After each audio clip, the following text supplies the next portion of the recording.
Hello students, हम लोग देख रहे हैं प्रैक्टिस सेट 7.4। इसमें आपको एक क्वेश्चन दिया गया है। ठीक है, इस क्वेश्चन में आपको सेंटर ओ वाला एक सर्कल दिया गया है जिसका आर्क आर्क का मेज़र है 60 डिग्री। ठीक है, पी क्यू आर इसका मेज़र है वो 60 डिग्री है, यानी कि यहाँ पे आपको मान लो कि ये 60 डिग्री आपको दे दिया गया है। ओ पी यानी कि रेडियस जो है यहाँ से यहाँ तक का डिस्टेंस जो दिया है वो 10 सेंटीमीटर दे दिया है उन्होंने। ठीक है, तो ये 10 सेंटीमीटर दे दिया, ये दे दिया है। और साथ ही साथ आपको पाई की वैल्यू 3.14 यूज़ करनी है, और रूट 3 के लिए उन्होंने वैल्यू दे दी है 1.73। तो इन सब चीज़ों को यूज़ करके आपको फाइंड करना है area of shaded reason, area of shaded reason. ठीक है, तो इसमें स्टेट बोर्ड में आपके डायरेक्ट क्वेश्चन का आंसर निकालने के लिए एक सीधा सीधा फार्मूला दिया है। शेडेड एरिया के लिए सीधा सीधा फार्मूला दिया है, उस फार्मूला को हम लोग यूज़ करेंगे और आंसर निकाल लेंगे। तो सबसे पहले तो रेडियस क्या है हमारे पास, रेडियस इक्वल्स टू 10 सेंटीमीटर लिख लेंगे। उसके बाद आपको थीटा दिया गया है, यानी कि M measure of arc P Q R, ये आपको दे दिया गया है थीटा, यानी कि 60 डिग्री। दूसरा आपको फाइंड करना है शेडेड रीजन। ठीक है, तो शेडेड रीजन यानी क्या, area of segment P Q are, area of segment P Q are निकालेंगे तो हमारा आंसर निकल जाएगा। तो उसका फार्मूला डायरेक्ट आपको लगाना है यहाँ पे शेडेड रीजन के लिए, आर स्क्वेयर इंकेट pi into theta divided by 360 minus sine of theta divided by 2। तो इस फार्मूले में वैल्यू पुट करनी है, आपका आंसर अपने आप आ जाएगा। ठीक है, तो आर का स्क्वायर यानी 10 का ब्रैकेट में पाई की वैल्यू कितनी लिखनी है, 3.14 करना है। आप 22/7 यूज़ नहीं कर सकते हो। थीटा की वैल्यू आपको यहाँ पे यूज़ करनी है 60 divided by 360 minus sine theta यानी कि साइन ऑफ 60।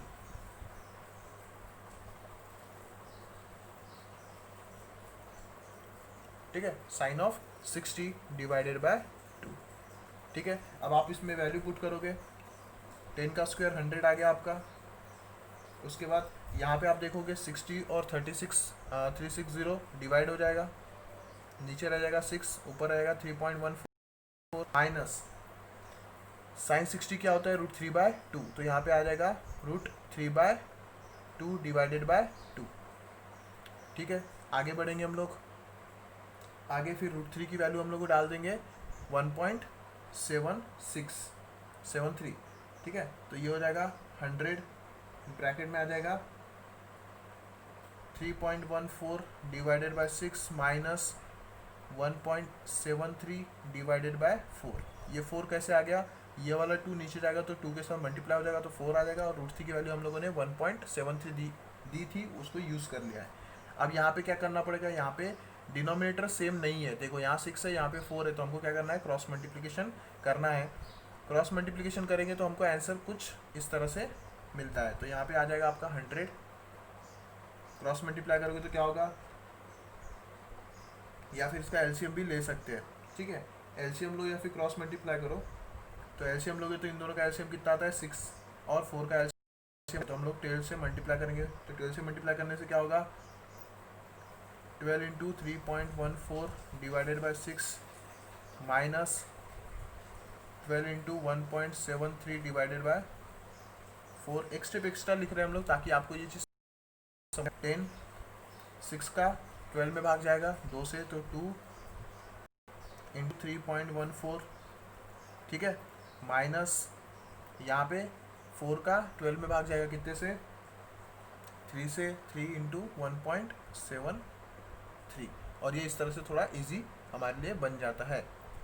100 इंटू, अब इनकी कैलकुलेशन हम लोग 2 इंटू 3.14, 2 इंटू 3.14, और हाँ एलसीएम लिया तो यहाँ पे डिनोमिनेटर में 12 लिखना पड़ेगा हम लोगों को। अब क्या होगा,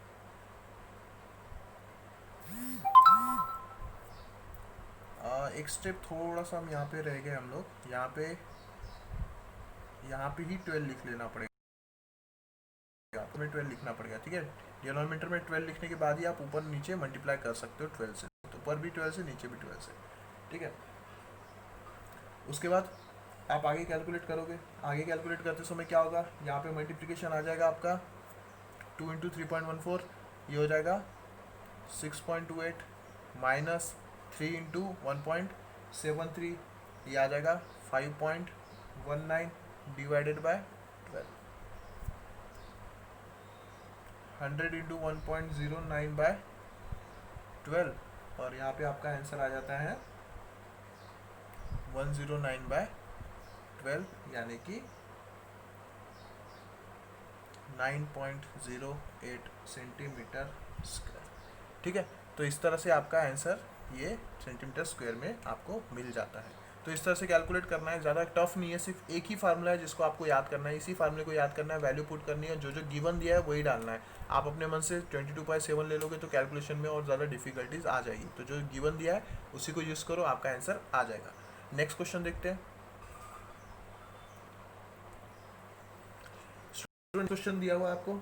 नेक्स्ट क्वेश्चन में आपको क्या दिया है कि एपी जो है वो 7.5 सेंटीमीटर है, उन्होंने नहीं दिया है तो हम लोग 7.5 कंसीडर करेंगे। उसके बाद एंगल ए जो है वो आपको 30 दिया हुआ है, यानी थीटा की वैल्यू 30 दे दिया है, रेडियस आपको 7.5 दे दिया है, और पाई वैल्यू आपको यूज़ करनी है 3.14, ठीक है। स्टूडेंट क्वेश्चन कैसे सॉल्व करना है वो मैं बताता हूँ आपको। आर की वैल्यू जो दी है वो लिख लो आप, आर की वैल्यू दी है 7.5। उसके बाद आपको एंगल यानी कि थीटा आपको दिया हुआ है 30 डिग्री। उसके बाद पाई की वैल्यू इतनी यूज़ करनी है, और फाइंड क्या करना है आपको, एरिया ऑफ सेगमेंट, ठीक है। तो सेगमेंट का एरिया यानी कि पी क्यू आर आपको फाइंड, ठीक है। तो एरिया ऑफ सेगमेंट का सीधा सीधा फार्मूला है,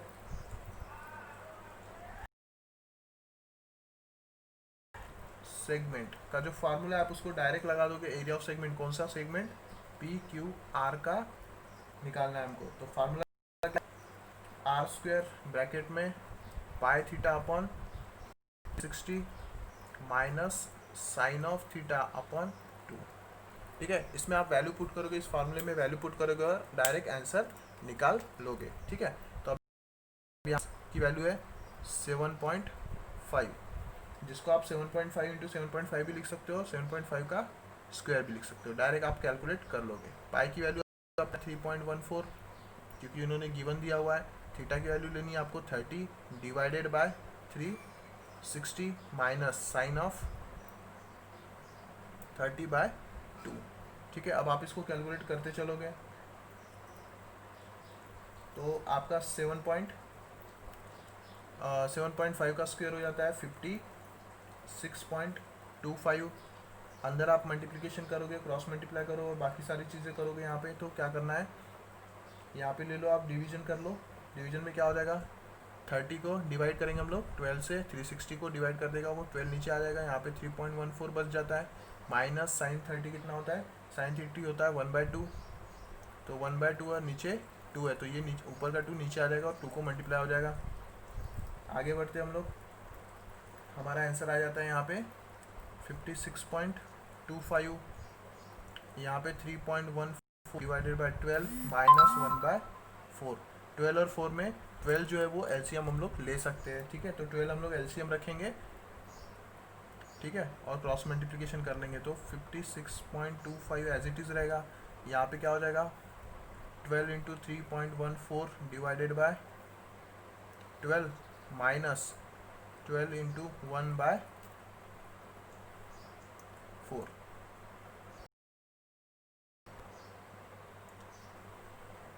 ठीक है। तो यहाँ पे 12 को भाग दे देंगे,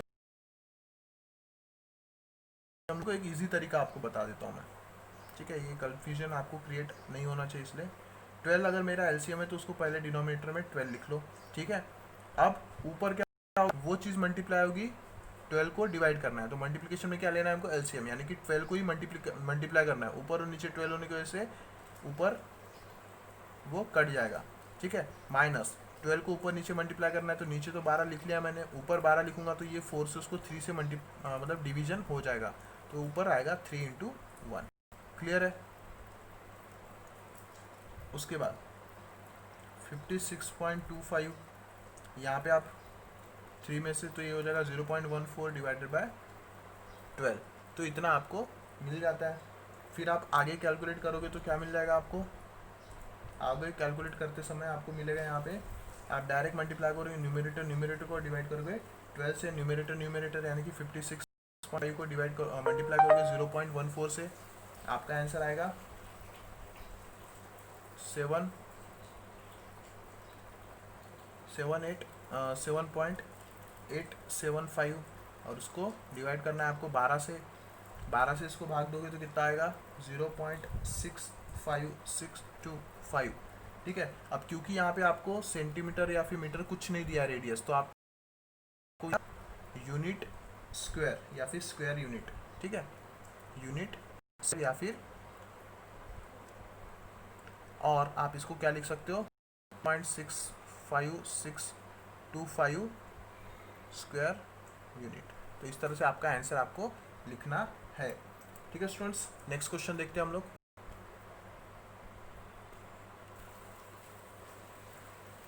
स्टूडेंट इस क्वेश्चन में आपको क्या दिया है, यहाँ पे already area of shaded region दे दिया है, यहाँ पे एंगल ओ जो है वो 90 का दे दिया उन्होंने। ठीक है, ये गिवन है आपको सब कुछ, और यहाँ पे थीटा इक्वल्स टू जो थीटा पाई की वैल्यू यहाँ पे 3.14 लेना है और रेडियस को फाइंड करना है। ठीक है, तो यहाँ पे सबसे पहले क्वेश्चन में तो radius equals to question mark आप लिख लोगे, उसके बाद थीटा इक्वल्स टू लिख लोगे, और एरिया ऑफ शेडेड रीजन यानी एरिया ऑफ सेक्टर, ठीक है,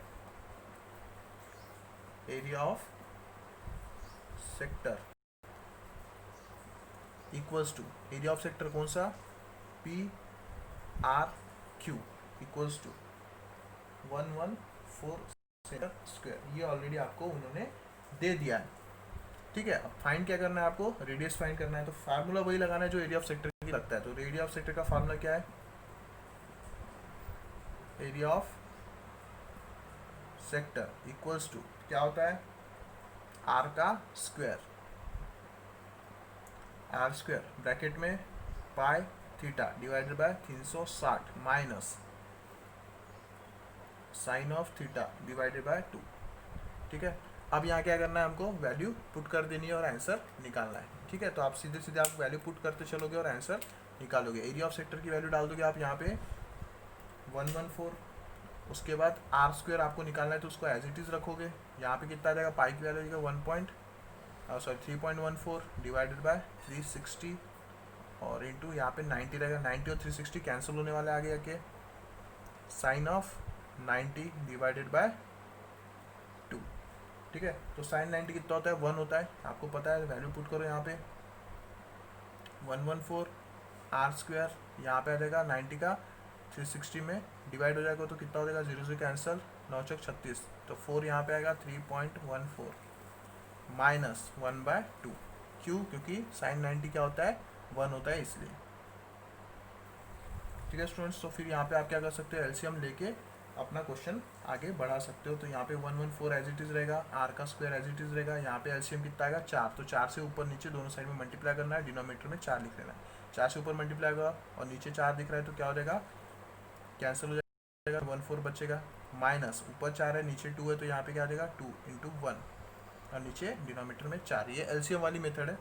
अगर किसी को डाउट आता है तो आप मुझे कमेंट में लिख देना, मैं इसके कैसे कैलकुलेट किया वो मैं आपको बता दूंगा। ठीक है, 114 आर का स्क्वायर, अब क्या होगा, यहाँ पे आप कैलकुलेट करोगे 3.14 माइनस 2 डिवाइडेड बाय 4 आपको मिल रहा है यहाँ पे, आगे कैलकुलेट करेंगे तो 114 इक्वल्स टू, पूरा कैलकुलेट करेंगे तो इसको कितना आता है, यहाँ पे आ जाएगा आपको 0.14 बाय 4। अब क्या करेंगे, हम सारी वैल्यू उधर लेके जाएंगे और बचाएंगे आर का स्क्वायर एक साइड में, तो आर का स्क्वायर क्या हो जाएगा 114 इंटू 4 डिवाइडेड बाय 1.14। ठीक है, आप देखो 1.14 मिल रहा है, ऊपर नीचे अगर मैं 100 से मल्टीप्लाई कर देता हूँ तो क्या हो जाएगा 114 इंटू 4 इंटू 100, और नीचे मल्टीप्लाई करूँगा तो क्या से 1.14 इंटू 100, ऊपर 14 इंटू 4 इंटू 100 डिवाइडेड बाय 114, ये 114 कैंसिल हो जाएगा। ठीक है, क्या बचेगा 4 इंटू 100, तो R square equals to 400, R equal under root of 400, R equals to 20। ठीक है स्टूडेंट्स, तो यहाँ पे आर इक्वल्स टू 20 आपको मिल जाता है।